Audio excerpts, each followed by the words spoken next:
I would like to tell you a few personal stories about what I like to call the danger of the single story.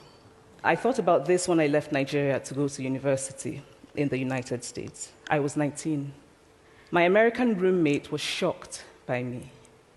She asked where I had learned to speak English so well and was confused when I said that Nigeria happened to have English as its official language. She asked if she could listen to what she called my tribal music and was consequently very disappointed when I produced my tape of Mariah Carey.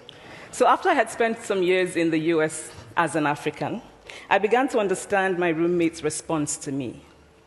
If I had not grown up in Nigeria, and if all I knew about Africa were from popular images, I too would think that Africa was a place of beautiful landscapes, beautiful animals, and incomprehensible people fighting senseless wars, dying of poverty and AIDS, unable to speak for themselves, and waiting to be saved by a kind white foreigner. So that is how to create a single story. Show a people as one thing, as only one thing, over and over again, and that is what they become. I recently spoke at a university where a student told me that it was such a shame that Nigerian men were physical abusers like the father character in my novel.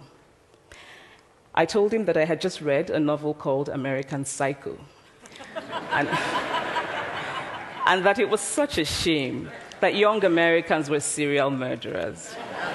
It would never have occurred to me to think that just because I had read a novel in which a character was a serial killer, that he was somehow representative of all Americans.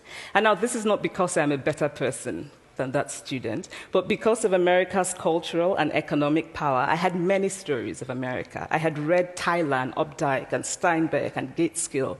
I did not have a single story of America. I've always felt that it is impossible to engage properly with a place or a person without engaging with all of the stories of that place and that person.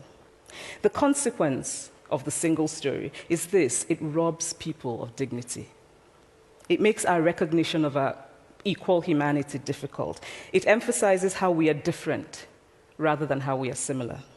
Stories matter. Many stories matter. Stories have been used to dispossess and to malign.